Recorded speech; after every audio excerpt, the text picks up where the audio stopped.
Big time tomorrow. Hillary Clinton goes into tomorrow's California primary, needing just 26 more delegates to clinch the nomination. This after scoring big wins in Puerto Rico and the Virgin Islands over the weekend. Now, Clinton is back in California today, urging voters to come out to vote for her because you know what? Those polls, they still show her neck and neck with Bernie Sanders. Our own Robert Gray is following all of it. Show up to vote on Tuesday if you don't have a mail-in ballot. Because I want to finish strong here in California. It means the world to me. Okay, now to Robert. Thanks, Trish. It's been a little loud here. They've been getting things warmed up.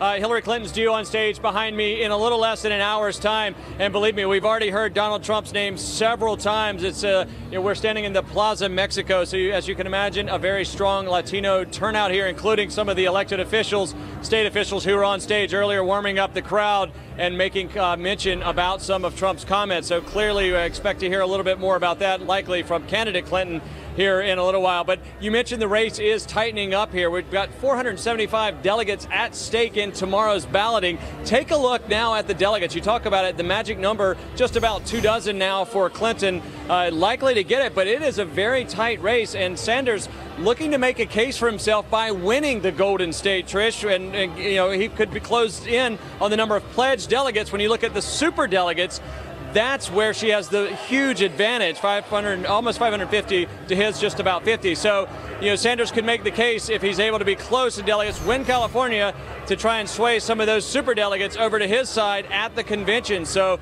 he says he's in it for the long haul. We'll have to wait until Wednesday morning, obviously, or maybe even later than that, to find out if that is indeed the case. But right now it is close. And just one last point, one of your guests was talking about people signing up. If you look at new voter registration, just in the last 6 weeks before they closed it off, 650,000 new folks signing up in California. 76% of them, 3 out of 4, registered as Democrats. And there's actually a record number of voters signed up heading into a primary as well, Trish. Yeah, see, I think that advantage goes to Bernie Sanders. I think those are people that are signing up to vote for him. Robert, thank you so much. I want to go back to Leslie and Hogan, who are still here with me. And, you know, Leslie, I'm amazed that she hasn't been able to really get the coronation here that everybody thought, including herself perhaps, that she was going to have by now.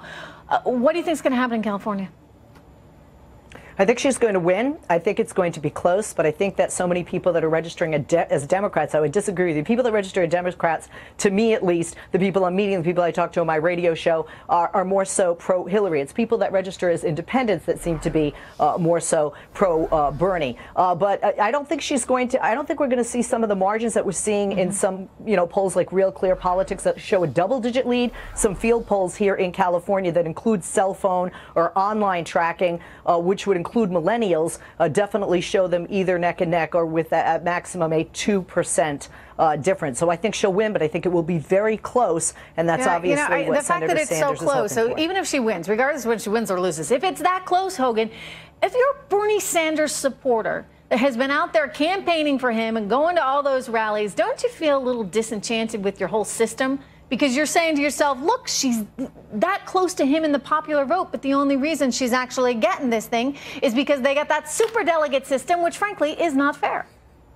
Right, not just that, he actually won some states where she ended up walking away with more delegates. It is very clear the Democrats are in disarray over this particular issue. They want to change it.